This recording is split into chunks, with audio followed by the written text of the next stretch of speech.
কেরালা ভ্রমণের ভূত মাথায় চাপে মূলত মালায়ালাম সিনেমা দেখার পর। মালায়ালাম সিনেমায় কেরালার পাহাড়, নদী কিংবা মানুষের সহজ সাধারণ জীবন সবসময় আমাকে আকৃষ্ট করেছে। সিনেমায় যা দেখেছি তা বাস্তবে দেখার ইচ্ছা তাই অনেক দিনের ছিল। তো আজকের ভিডিওতে আমার গত বছরের শুরুর দিকের কেরালা ভ্রমণের গল্প বলবো, সাথে পছন্দের কিছু মালায়ালাম সিনেমা সাজেস্ট করবো।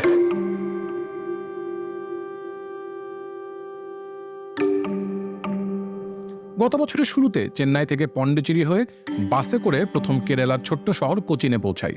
সুন্দর সাজানো গোছানো একটা শহর কোচিন। ভারতে মাসব্যাপী ভ্রমণে এত পরিচ্ছন্ন শহর আমি আর একটাও পাইনি। কোচিনে আমাদের সময় ছিল কম সময়ে শুধু একটা বিকাল পাই কোচিনে। সেই বিকালটা কাটাই সুভাষচন্দ্র পার্ক নামে সুন্দর একটা পার্কে। দূরে কেউ নৌকা পার হচ্ছে, কেউ মাছ ধরছে। শহুর জীবনে গ্রাম্য জীবন এখানে হারিয়ে যায়নি। এখানে বিকাল পেরিয়ে সন্ধ্যা নামলো। রাতে কোচিন ত্যাগ করে রওনা হলাম মুন্নারের দিকে। মুন্নার কেরালার পশ্চিমের পাহাড় চা বাগানে ঘেরা একটা হিল স্টেশন শহর। চেন্নাই এক্সপ্রেসের এই দৃশ্যটার কথা মনে আছে?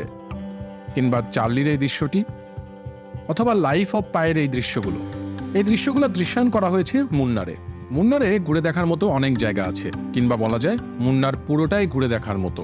মুন্নার ভ্রমণের দ্বিতীয় দিনে আমরা একটি অটো ভাড়া করে এখানকার মূল ট্যুরিস্ট স্পটগুলো কাভার করার চেষ্টা করি। মুন্নারের উল্লেখযোগ্য ট্যুরিস্ট স্পটগুলোর একটা হচ্ছে মাতুপেটি ড্যাম। মাতুপেটি লেক সংলগ্ন বিশাল এই বাঁধ বিদ্যুৎ উৎপাদন ও বন্যা নিয়ন্ত্রণের কাজে ব্যবহৃত হয়। মাতুপেটি লেকটা বিশাল, যতদূর চোখ যায় ততদূর পর্যন্ত এই লেকের বিস্তৃতি।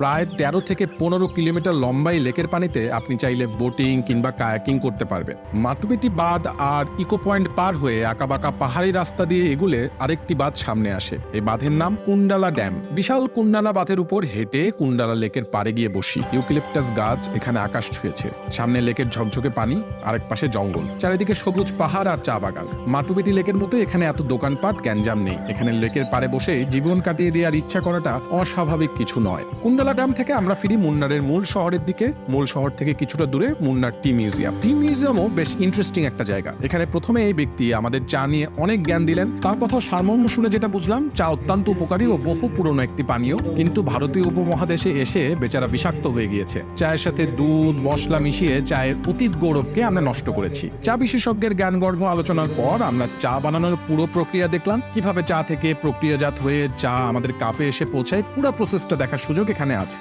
পুরো প্রক্রিয়া মনোযোগ দিয়ে দেখে এক কাপ মশলা টি খেয়ে আমরা হোটেলে ফিরলাম। পরদিন মুন্নারের আশেপাশেই র্যান্ডম চা বাগান ঘুরে দেখলাম, বিভিন্ন ভিউ পয়েন্ট এক্সপ্লোর করলাম। কেরালা প্রচন্ড বায়োডাইভার্স একটা এলাকা। এখানে বিভিন্ন প্রজাতির গাছপালা জন্মে, যেটা ভারতীয় উপমহাদেশের অনেক অঞ্চলেই দেখা যায় না। মুন্নারের ফ্লোরিকালচার সেন্টার নামক একটা জায়গায় বিভিন্ন প্রজাতির গাছের সাথে আমাদের পরিচয় হলো। এখানকার গাইড ঔষধি গুণ সম্পন্ন বিভিন্ন গাছ আমাদের দেখালেন, যেগুলো পৃথিবীর বহু রোগের প্রতিষেধক হিসেবে ব্যবহৃত হয়। মুন্নারে অনেক সিনেমা শুট হয়েছে, বিশেষ করে Chennai express, life of pi, Charlie, 2022 সালের থ্রিলার মুভি এলাভেজা পঞ্চিরা, প্রাকৃতিক দুর্যোগ নিয়ে নির্মিত সিনেমা 2018, টানটান উত্তেজনার পুলিশ থ্রিলার নায়াত্তু, পরিবার সম্পর্কের সিনেমা হোম ছাড়াও আরো অনেক মুভি শুটিং এই মুন্নারে হয়েছে। মুন্নারের পর আমাদের নেক্সট ডেস্টিনেশন আলেপ্পি।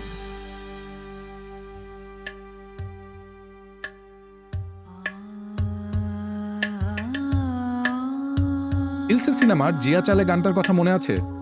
গানটা শুট করা হয়েছে এই আলেপ্পির ব্যাকওয়াটারে। ব্যাকওয়াটার কি? ব্যাকওয়াটার অনেকটা লেকের মতো। এখানে পানি বয়ে চলে না, থাকে স্থির। দেখতে নদীর মতো হলেও আসলে এটা নদী না। তবে এতে আমাদের দেশের অনেক নদীর চেয়ে পানি বেশি আছে। এই জলাধারে হাউসবোট থেকে পুরো এলাকা এক্সপ্লোর করার প্ল্যান ছিল, কিন্তু স্থানীয় একজন জানালেন এত টাকা খরচ করে হাউসবোটে থাকার কোনো মানে নেই।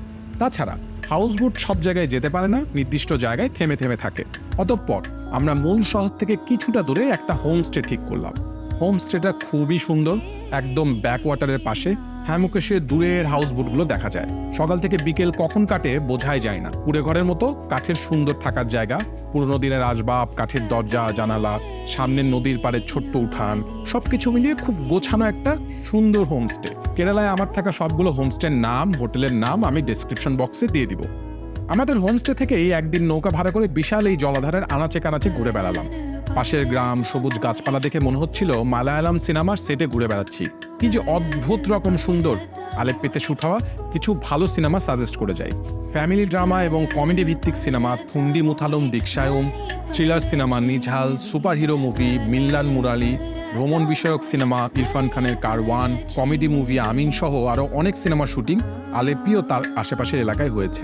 আলেপ্পিতে 4 দিন থেকে এবার আমরা সমুদ্র দেখার প্ল্যান করি। স্লিপিং বাসে করে আলেপ্পি থেকে ত্রিভান্দাম রওনা হই। ত্রিভান্দাম কেরালার রাজধানী। কেরালার সবচাইতে জনপ্রিয় 2টা সামুদ্রিক এলাকা ভারকালা আর কোভালাম।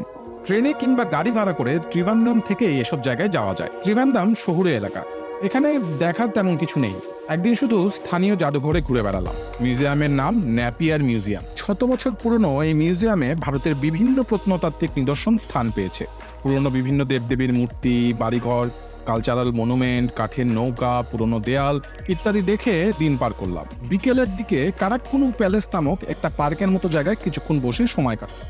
এরপর পরদিন রওনা হলাম কেরালার সবচাইতে ইউনিক বিচ এরিয়া ভারকালা দেখতে। ত্রিভান্দাম রেল স্টেশন থেকে ভারকালা যাওয়ার ট্রেন আমরা প্রথম দিন মিস করি। ট্রেন মিস করার কারণ এই রেস্টুরেন্টের নাম Indian coffee house. British architecture Laurie Baker এই ইউনিক ক্যাফেটির ডিজাইন করেন। ক্যাফেটা আসলে একটা বিশাল আকৃতির প্যাঁচানো সিঁড়ি। এই সিঁড়ির চারপাশেই টেবিল বসিয়ে করা হয়েছে বসার আয়োজন। ওয়েটারদের আছে বিশেষ ইউনিফর্ম, লাল রঙের দেয়ালে জালির মতো করে কাটা, নেই কোনো আলাদা জানালা, তবুও ক্যাফের ভিতরে সুন্দর আলো বাতাস। দারুণ এই আর্কিটেকচারাল জায়গায় বসে পেট ভরে বিরিয়ানি খেলাম। বিরিয়ানি সুস্বাদু। ট্রেন মিস করে আমরা একটা অটো ভাড়া করে চলে যাই ভারকালা। ভারকালাকে ভদ্র গোয়া বলা যেতে পারে। অ্যারাবিয়ান সি এর সামনে বিশাল পাহাড়, সেই পাহাড়ের উপর থেকে নীল সমুদ্র দেখার সুযোগ। সমুদ্রের সামনের এই পাহাড়ি এলাকায় গড়ে উঠেছে সুন্দর সুন্দর ক্যাফে, রেস্টুরেন্ট। আফসোস হচ্ছিল ত্রিভান্দাম না উঠে আমরা এখানে থাকলেই পারতাম। থাকা হলো না, শুধু আফসোস থেকে গেল। পরদিন আমরা ঘুরতে গেলাম কোভালাম সামুদ্রিক এলাকায়। আমরা যেই বিচ এরিয়াতে গেলাম সেই বিচ এরিয়ার নাম লাইট হাউস বিচ। সমুদ্রের পাড়ে পুরনো লাইট হাউস। নামকরণের সার্থকতা দৃশ্যমান ও বিদ্যমান। কোভালামের হাওড়া বিচ, আশোকা বিচের মতো জায়গাগুলোতে যাওয়ার ইচ্ছে থাকলেও সময় স্বল্পতার কারণে যাওয়া হলো না। ভারকালা আর কোভালাম বিচ এরিয়ার চারপাশের মানুষজন, পরিবেশ সবকিছুই একটা অন্যরকম ভাইব দেয়। আই উইশ এখানে আরো কিছুটা সময় কাটাতে পারতাম। ভিডিওর শেষের দিকে আরো কিছু মালায়ালাম সিনেমার নাম বলে যায়। সিনেমা প্রেমী হলে আপনার জন্য এই সিনেমাগুলো মাস্ট ওয়াচ।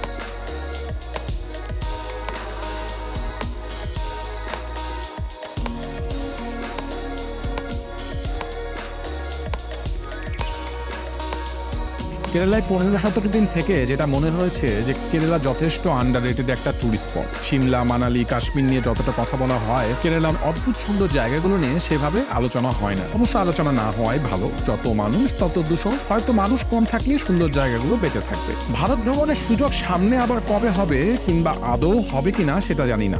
সম্প্রতি সময়ে ভারতের রাজনীতিবিদ আর সাংবাদিকদের আচরণ এবং হাসিনার পুনর্বাসনের ব্যবস্থার পর ভারতে ঘুরতে যাওয়ার ইচ্ছা আর করে না। তাই পুরনো স্মৃতি রোমন্থন করে আপাতত খুশি থাকা যাক। তো আজকের ভিডিও এই পর্যন্তই। গুরুকুলের ভিডিও আপনাদের ভালো লাগলে লাইক, সাবস্ক্রাইব করতে ভুলবেন না। সো আজকের মতো বিদায়।